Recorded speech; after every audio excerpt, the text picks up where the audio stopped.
Alright guys, so if you're thinking about installing a car stereo in your newer car or truck, but you're worried about retaining like the steering wheel controls, backup camera, and all the factory computer stuff, this video is going to help you out. I'm going to show you on my buddy's truck. I've got this 2014 Toyota Tundra that we're going to install an aftermarket car stereo today, and he wants to retain all that factory stuff. It has the JBL premium sound system with the amplifier built in, you know, of course, steering wheel controls and the backup camera. And it's important to him that all that stuff works correctly. So hopefully what I can do in this video is simplify it so you guys can install one of these systems yourself. When you're replacing your factory car stereo with an aftermarket stereo, you're going to need a radio replacement interface. It's going to allow us to keep the steering wheel controls, the backup camera, going to work with the factory amplifier. It also comes with, or you have to buy in addition to, the installation harness. So this is specific to the vehicle, and this is a little bit more of a universal replacement interface. What you do is you go to iDataLink's website and you put in your vehicle and it'll pull up all the accessories that you need. On this 2014 Tundra, it came up with this universal interface here along with this installation harness. Now, something that I would recommend if you're thinking about doing this yourself, there's a company called Crutchfield that allows you to go through and enter in your vehicle, and it'll pull up all the information you need regarding to antenna adapters, cables, wiring, interfaces, everything that you need. And they're a great place to buy the product from because they have tech support, and if you run into a problem with your installation, you can call their tech support. This video wasn't sponsored by them or anything. I did purchase this from Crutchfield. The process went really easy and they gave me everything I needed to do the job, and that's what I liked about it. You can do all the research yourself and go buy some from Amazon and different places, but I found it easiest to just buy it all through Crutchfield. The first step to start with when installing this system is really right with the radio interface.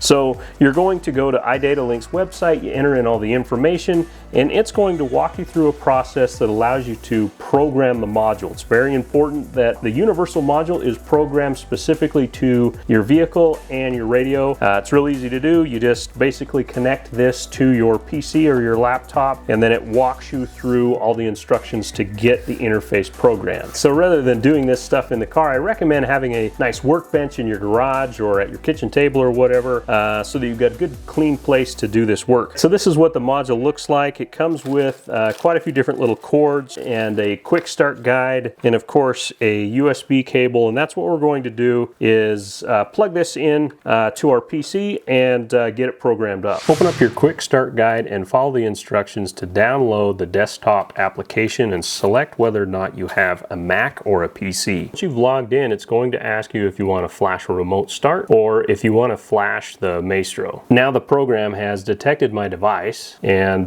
what I need to do is flash by vehicle. And in this case, I'm going to do the Tundra with JBL, and then select your steering wheel controls in the picture. Now you've got to select the particular stereo that you're installing, and in this case we're doing the Pioneer, and then you've got to select the model. And it looks like these are all organized alphabetical, so you just need to scroll down until you find your exact model number. And then in addition to that, you're going to need the radio serial number. Then install the firmware, and then it tells us which wiring harness we need to work with this module and a particular vehicle. All right, so now it's going to ask you to configure your system by selecting all the different functions. Like this one here is kind of cool because it's going to allow us to read the instrument gauges through the radio display itself. Okay, so now that I've got everything placed, it's going to go ahead and flash the module. Then it pops up, the flash was completed with success. This took me about 15 minutes to complete. All right, so this is kind of an overview of everything that I've got to connect all together. Now this may seem a little bit overwhelming, but it's actually not that bad if you take it at a piece at a time.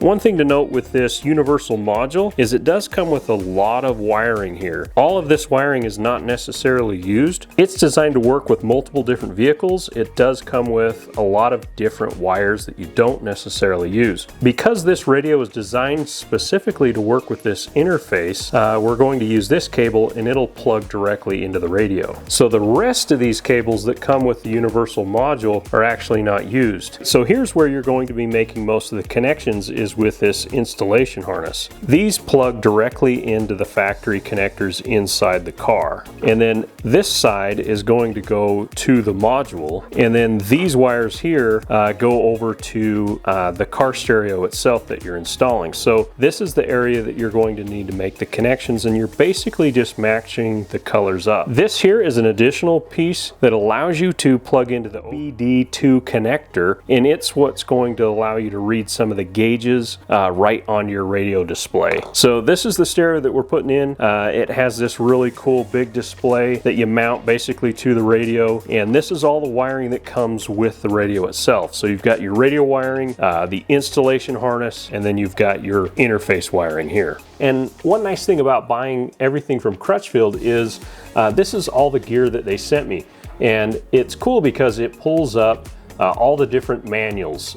So each component that I bought from them, including the interface, the wiring harness, the stereo, it pulls up the factory product manual, so it gives you some instructions. You can just click on the manual and it brings up the instructions, and everything's all organized and very easy for you to do.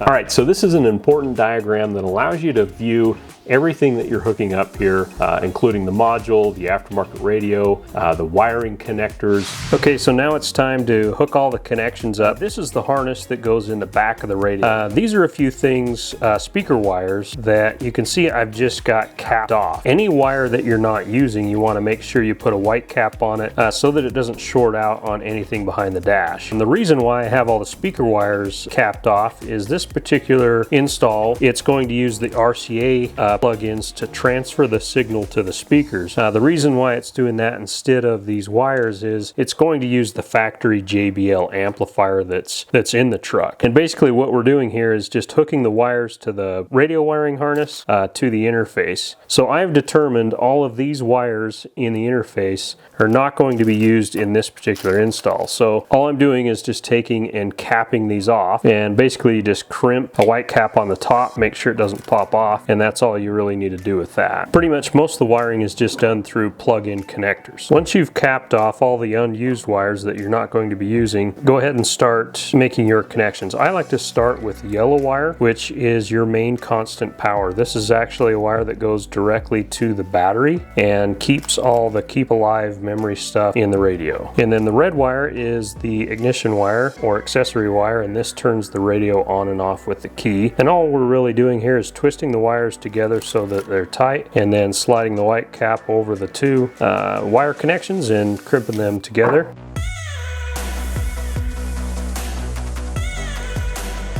So now I've made all the radio connections that's required to do this, and basically what I'm going to do is just kind of go through and clean this up. Basically what it should look like. This is all your vehicle connections. All these are going to connect directly into the vehicle's wiring, and then of course the interface goes in the middle, and then everything's connected and goes to the radio. The dash kit for this truck looks like this. It's got a really nice piece there to replace the factory radio. It comes with a couple brackets and a pocket, and basically you just screw the brackets on the side of the pocket and on the side of the radio there, assemble it all together, and then put it into the truck.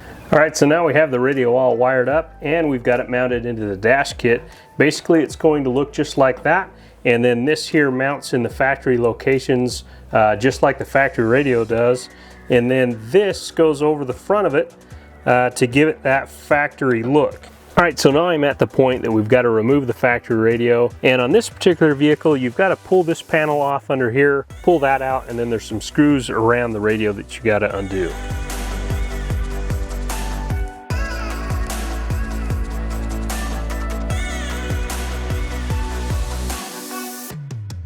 It's kind of hard to get them out of there, and what I use is just a magnet tool to get the bolts. Once you've got those 4 bolts undone, the radio just pretty much pops right out of there. All right, so one of the challenges here is you've got a lot of wiring. You've got all these RCA connectors. You've got the interface. There's a lot you've got to try to fish into the dash, and so you may end up like wire tying this together too much, and you might have to disconnect it and kind of put it in different areas.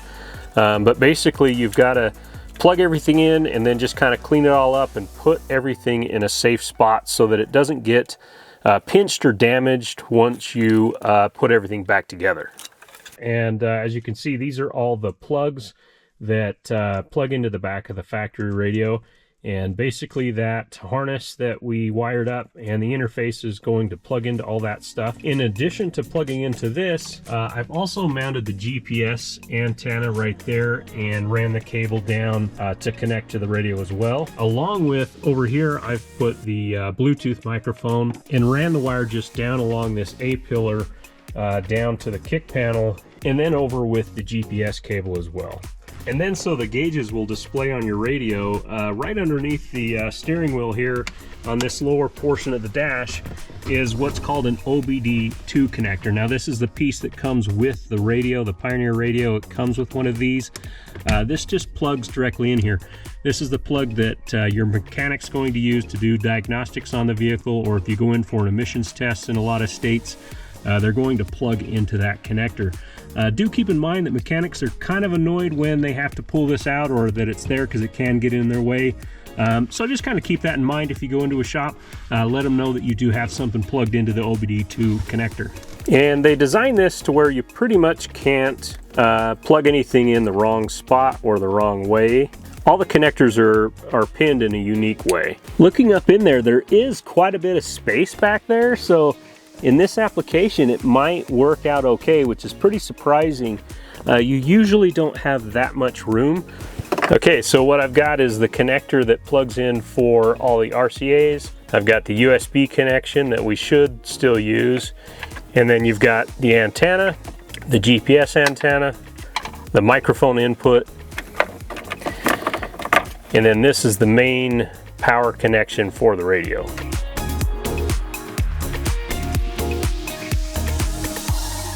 Now we'll just take and bolt the dash kit back into place. Why they don't make the dash kits out of metal brackets, I really don't understand.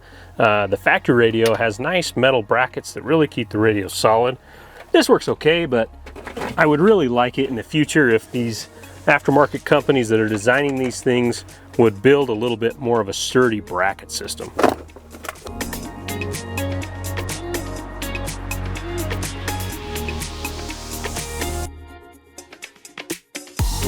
Okay, so Pioneer includes this really cool bracket system here that you basically just screw to the front of the radio, and then this display mounts to that bracket, but it has some adjustments so you can move it either up or down or a little bit of an angle. And that's basically what I'm going to do now, is just adjust the bracket to where it gets the proper look that I'm looking for.